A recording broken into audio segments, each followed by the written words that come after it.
भूतिया होटल। जी हाँ, ये कहानी आपको थोड़ी शुरू में बोरिंग लगेगी, लेकिन आपको काफ़ी सस्पेंस मिलने वाला है, काफ़ी हॉरर सीन आपको दिखने वाला है इसमें, तो इसे आखिरी तक जरूर देखिएगा। कॉलेज की छुट्टियों के 3 महीने बाद रोनी, युग, रेखा, बीना सभी आज जंगल में कैंप लगाकर एडवेंचर करने जा रहे थे।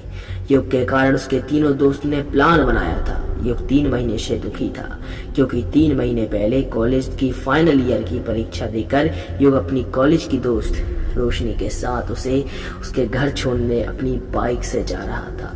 युग और रोशनी कॉलेज ही में मिले थे और दोनों एक साथ जीवन भर रहने का फैसला भी कर चुके थे। दोनों ने अपने परिवार को भी शादी के लिए मना लिया था, लेकिन क्या था ना, किस्मत को कुछ और ही मंजूर था। कुछ महीनों बाद वो शादी भी करने वाले थे, पर किस्मत में शायद उनका मिलना लिखा ही नहीं था। तभी जब बीच रास्ते में रोशनी ने युग से आइसक्रीम मांगी, जिसे लेने के लिए युग गया। जिसे लेने के लिए जैसे ही युग गाड़ी रोकता है, तभी रोशनी भी उसके साथ आ रही थी। उसी समय उसका दुपट्टा बाइक में एक कोने में फंस जाता है। वो उसे निकालने लगती है। तभी युग रोशनी को पीछे मुड़कर देखता है तो उसे रोशनी अपना दुपट्टा बाइक में से निकालती हुई दिखती है। वो उसकी मदद करने जाता ही है कि तभी एक बेकाबू कार आकर रोशनी को टक्कर मार देती है और युग की आंखों के सामने ही रोशनी खून में लथपथ सड़क पर पड़ी होती है। वो कार भी आगे जाकर किसी खंबे से टकराकर ब्लास्ट हो जाती है। एक पल में युग की आंखों के सामने सब कुछ बदल जाता है। रोशनी दूर खड़े युग को आखिरी बार देखकर अपनी आंखें हमेशा हमेशा के लिए बंद कर लेती है। इस एक्सीडेंट के कारण रोशनी कुछ ही समय में अपने प्राण त्याग देती है। कुछ देर में वहां लोगों की भीड़ जमा हो जाती है। भीड़ में से एक शख्स एम्बुलेंस को कॉल करता है और उसी समय युग को जैसे होश आता है, वो भीड़ को चीरते हुए रोशनी के पास आकर नीचे बैठकर उसका सिर अपने हाथों से पकड़कर अपनी गोद में रखकर पागलों की तरह बस अपने आप में बड़बड़ाता रहता है। अपनी लड़क खड़कती आवाज में कहता है, तो तुम मुझे छोड़कर नहीं जा सकती हो। हम तो शादी करने वाले थे, तुम मुझे छोड़कर कैसे जा सकती हो। उन दोनों को ऐसे देख कुछ लोग भीड़ में ही कुछ लोग युग से बात करने की कोशिश करते हैं, पर उसे तो जैसे होश ही नहीं था। वो तो बस अपने आप में ही बड़बड़ाए जा रहा था। तभी एक व्यक्ति युग के पास पड़े उसके मोबाइल फोन को उठाता है और जो कुछ देर पहले उसके हाथ में था, वो उसके फोन से उसके घर फोन कर सारी जानकारी देता है। कुछ देर बाद युग के माँ और पापा उसके पास पहुंच जाते हैं और युग और रोशनी को ऐसा देख युग के पापा रोशनी के घर फोन कर उनकी घर बेटी के एक्सीडेंट के बारे में बताते हैं और युग की माँ उसे संभालने लगती है। पर अपनी माँ की तरफ देखकर भी युग यही कहता है, ये मुझे छोड़कर कैसे जा सकती है। इसने मुझसे वादा किया था, ये मुझे छोड़कर कभी नहीं जाएगी, तो ये रोशनी नहीं है ना माँ। ऐसा बोलकर वो हंसने लगता है और उसकी माँ बस उसे समझाती रहती है। तब एम्बुलेंस भी आ जाती है और एम्बुलेंस में एक डॉक्टर बाहर निकलकर रोशनी को चेक करता है और युग की माँ की तरफ देखकर नाम में सिर हिला देता है। युग को पागलों को ऐसे बड़बड़ाता रहता है पागलों की तरह, और उसकी माँ ऐसे उसे देखकर उसकी माँ उससे कहती है कि रोशनी मर चुकी है बेटा। पर युग तो बस पागलों की तरह रोशनी को जगाया जा रहा था।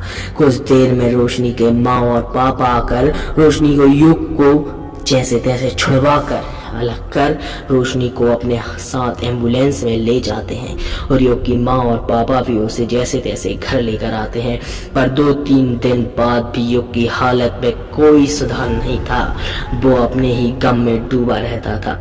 बीच बीच में उसके 3 दोस्त आकर उसका यह हाल देखकर दुखी होते, पर वो जैसे तैसे करके उसे मनाते, खाना बना खिलात करते। धीरे धीरे युग की हालत ठीक होने लगी और उसके दोस्त भी रोज उससे मिलते, उसे बात करते और उसे उसके दुख से उभरने की कोशिश करते। पर युग आज भी रोशनी को नहीं भुला। पाया। वो आज भी रोशनी का दिया हुआ वो लॉकेट जिसमें रोशनी और उसकी तस्वीर थी, वो हमेशा अपने गले में पहना रहता था। और जब भी उसे रोशनी की याद आती, वो उस लॉकेट को पकड़कर अपनी आंखें बंद कर लेता और उसे याद करता। आज जब तीनों दोस्त के बहुत मनाने के बाद योग जंगल एडवेंचर पर उनके साथ जा रहा था। सभी रोनी की कार में हंसते हुए बातें करते जा रहे थे। रेखा और बीना पीछे की सीट पर बैठे हुए थे। युग रोनी के साथ आगे बैठा था। कार रोनी ड्राइव कर रहा था। शाम होने ही वाली थी। वो शहर के बाहर ही पास के जंगल में जा रहे थे, जहां बहुत से कॉलेज के स्टूडेंट जाया करते थे। जंगल एडवेंचर करने पर इन सभी को ये मौका आज मिला था। रोनी आराम से कार ड्राइव कर रहा था। तभी अचानक मौसम ने करवट ली। जी हाँ, और अच्छा खासा मौसम खराब हो गया। मौसम इस तरह से खराब हुआ कि कई बार तूफान चलने लगा और रिमझिम बारिश शुरू हो गई। तभी रोनी ने कहा, ऐसे मौसम में जंगल में जाना ठीक नहीं लगता। तभी बीना भी बोली, तू सही कह रहा है, इस समय ना जाना ही ठीक है। रोनी ने कहा, ऐसा करना ठीक रहेगा क्या? क्योंकि मैंने अपने और भी दोस्तों को बुलाया है। वो हम सब से 1 घंटे बाद निकलने वाले थे। वो शायद आधे रास्ते पे आज गए होंगे। उन सब को मना कर दूं क्या? रेखा बोली, तो क्या अब हम घर वापस चले जाएंगे? हम तो जंगल में पहुंचने वाले ही हैं। बीना रोनी से बोली, तू एक काम कर, उन सब को मना कर दे कॉल करके और कह दे कि आज की ट्रिप कैंसिल हो गई है। रेखा, तो हम वापस जा रहे हैं? युग बोला, हाँ और क्या, हम सब अकेले थोड़ी ना यहाँ से जाएंगे, वहाँ जाएंगे, वैसे भी मौसम बहुत खराब हो रहा है। रोनी अपना मोबाइल युग को देकर कहता है, ग्रुप में सबको मैसेज कर ट्रिप कैंसिल होने का मैसेज डाल दे। युग भी ऐसा ही करता है। वो सभी हाईवे से होते हुए सड़क पर जाते हैं, पर वो रास्ता जंगल का था, इसलिए वो सभी अब भी जंगल के रास्ते पर ही थे। तभी अचानक से गाड़ी चलते चलते बंद हो जाती है। रोनी गाड़ी से उतरकर गाड़ी चेक करता है, पर गाड़ी खराब हो चुकी थी। तभी बीना कहती है, चलो थोड़ा आगे चलकर देखें, शायद हमें कोई होटल मिल जाए। तो आज हम वहीं रुक जाते हैं। रात होने ही वाली थी और मौसम भी बहुत खराब हो रहा है और दूर दूर तक कोई गाड़ी भी नजर नहीं आ रही है कि लिफ्ट ले। जब कल मौसम अच्छा हो जाएगा तो हम अपने घर चले जाएंगे। तभी योग ने कहा, यहाँ कहाँ इस जंगल के रास्ते में तुम्हें होटल मिलेगा? रोनी ने कहा, मिल सकता है यार, क्योंकि यहाँ अक्सर स्टूडेंट का ग्रुप आता है, तो शायद हमें होटल मिल जाए। रेखा ने कहा, तो चलें। सभी गाड़ी से उतरकर अपना थोड़ा बहुत सामान लेकर जो वो बैग में लाए थे उसे गाड़ी की डिग्गी में निकाल कर चल पड़ते हैं। सभी कुछ दूर चलते चलते थक जाते हैं। तभी उन्हें सड़क के किनारे एक पुराना सा होटल नजर आता है। वो सभी होटल के अंदर जाते हैं। अंदर से वो होटल बाहर से दिखने के मुकाबले काफी अच्छा था और होटल के अंदर लोगों की थोड़ी चहल पहल थी, जबकि बाहर से होटल थोड़ा खामोश सा नजर आ रहा था। रिसेप्शन पे एक अधेड़ उम्र का व्यक्ति बैठा था, जिससे रोनी और युग रूम लेने के लिए बातें कर रहे थे। वहीं रेखा और वीना उनके पीछे खड़ी थी। कुछ देर में उन्हें पता चलता है होटल में 2 रूम ही खाली हैं और उन चारों को आमने सामने का कमरा मिलता है। तो रेखा और वीना एक रूम में चली जाती हैं और युग और रोनी दूसरे रूम में चले जाते हैं। बीना और रोशनी कुछ देर यहाँ वहाँ की बातें करते हैं और यहाँ वहाँ रोनी और युग भी कुछ बातें करते हैं। युग रोनी से कहता है, तुम्हें यहाँ कुछ अजीब नहीं लगा? ऐसे जंगल में होटल, वो भी बाहर से इतना बेकार दिखने वाला, अंदर से इतना शानदार दिखता है। तभी रोनी उससे कहता है, तू कुछ ज्यादा ही सोच रहा है, अब सो जा, वैसे काफी रात हो चुकी है। दूसरे रूम में रेखा बीना से कहती है, मुझे इस होटल में ना जाने क्यों अजीब सा एहसास हो रहा है। तो बीना उससे कहती है, ऐसा कुछ नहीं है यार, ये नई जगह है इसलिए शायद तुम्हें ऐसा लग रहा है। अब सो जाओ, क्योंकि मैं तो सोने जा रही हूँ। एक तो सारे प्लान में पे इस बारिश ने पानी फेर दिया। तभी बाहर जोरदार बारिश शुरू हो जाती है। बीना अपनी आंखें बंद करके सो जाती है। पर रेखा की आंखों से तो जैसे नींद ही गायब थी। वो कमरे की खिड़की के पास खड़ी बाहर होती बारिश को देखी जा रही थी। वहीं दूसरी तरफ युग का भी यही हाल था। रोनी तो सो चुका था पर युग को नींद नहीं आ रही थी। वो भी बाहर होती बारिश को देखते हुए अपने गले में पहने रोशनी को लॉकेट को पकड़े उसे याद कर रहा था। तभी उसे अपने पीछे किसी के खड़े होने का आभास होता है। वो पलट के देखता है तो बिल्कुल भी नहीं चौंकता। रोशनी को अपने सामने खड़ा देख बल्कि पोज से वहां देख मुस्कुराते हुए कहता है, मैं तुम्हारा ही इंतजार कर रहा था।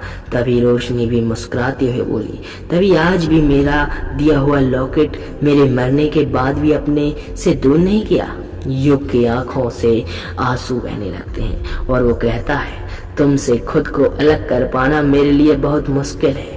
मैं जानता हूँ अगर मैंने तुम्हारे इस लॉकेट को खुद से अलग कर दिया तो तुम्हारी आत्मा को शांति मिल जाएगी और तुम मुझे छोड़कर चली जाओगी। हाँ, इस लॉकेट को अपने पास रखकर मैं स्वार्थी बन रहा हूँ, पर जब मैं बहुत दुखी था तब तुम्हारी आत्मा मुझे मिलने आई। तब मुझे याद आया कि मेरे पास तुमसे जुड़ी ये याद आज भी है, जिसकी वजह से तुम मुझे मिलने आओगी। जब मैं तुम्हें बहुत याद करूंगा या दुखी हो जाऊंगा तभी रोशनी ने कहा, तुम सही कह रहे हो, मैं तुम्हें मिलने आऊंगी जब भी तुम्हें मेरी जरूरत होगी तब।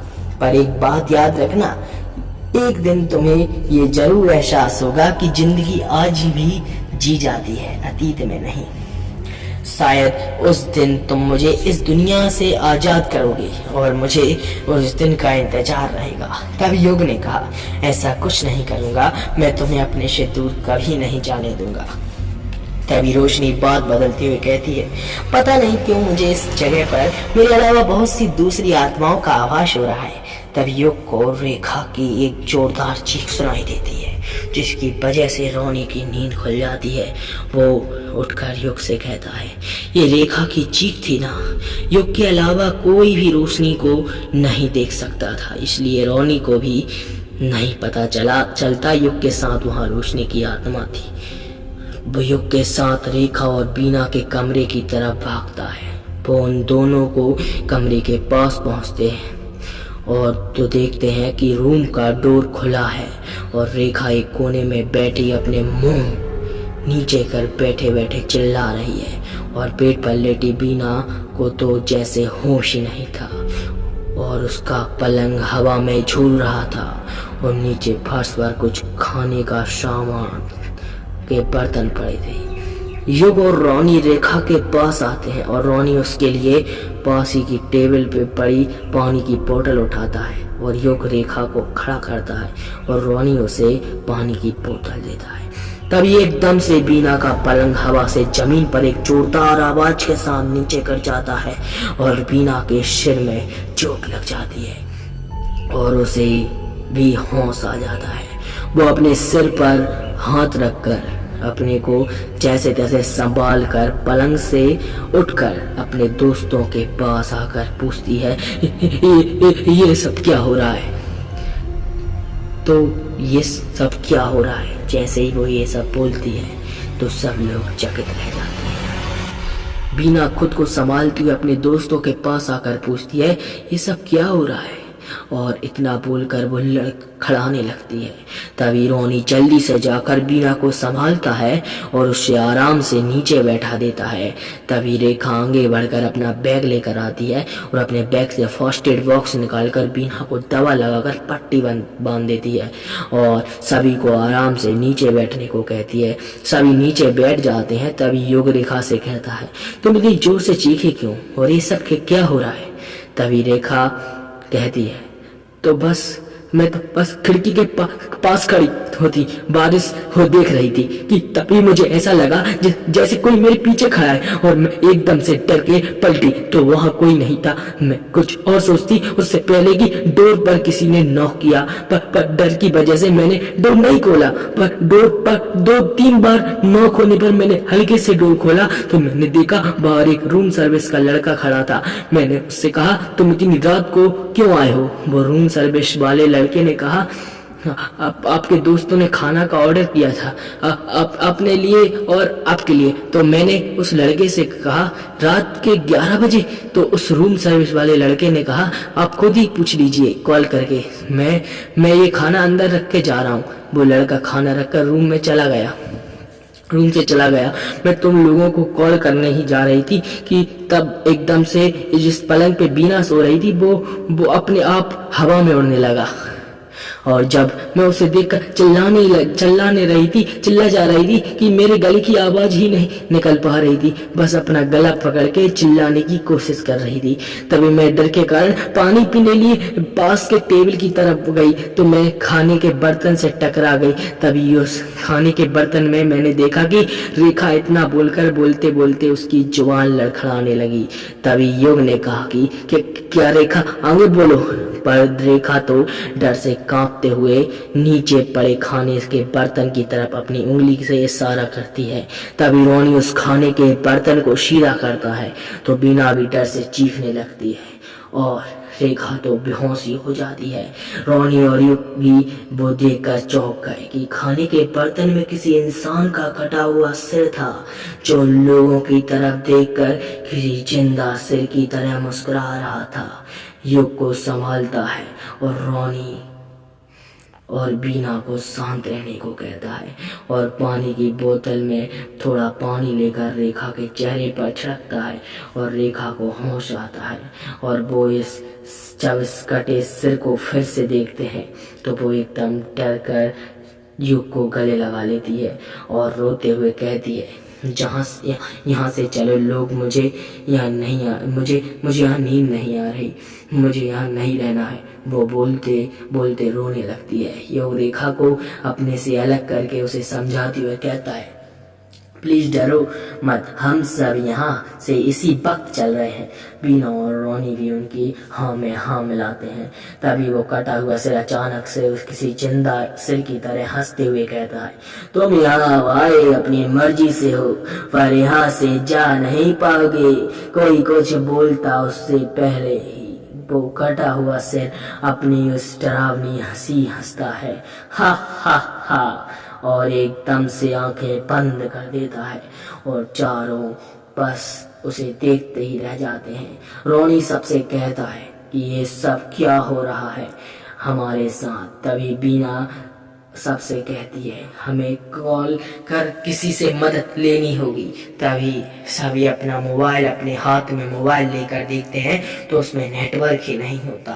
तभी अचानक से पूरी होटल की लाइट बंद हो जाती है और पूरे होटल में ग्रुप अंधेरा हो जाता है। तभी युग अपने मोबाइल फोन की फ्लैश लाइट चालू करता है और तभी उसकी नज़र मोबाइल में शो हो रहे टाइम पे जाती है। रात के 1 बज रहे थे।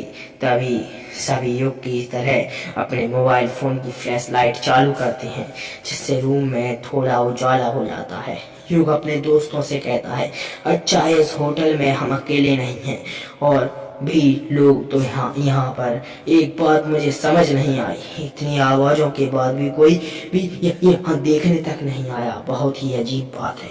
रेखा हम इस रूम से बाहर निकलकर लोगों से मदद मांगते हैं तो शायद हमें मदद मिल जाएगी। तभी बीना कहती है यहाँ के लोग कुछ ज्यादा ही गहरी नींद में हैं। पूरे होटल की लाइट चली गई, हमारे साथ इतना सब कुछ हो गया पर किसी की नींद तक नहीं खुली। तभी रोनी कहता है चलो बाहर चलकर देखते हैं, शायद सब पहले से ही रिसेप्शन पर मौजूद हो।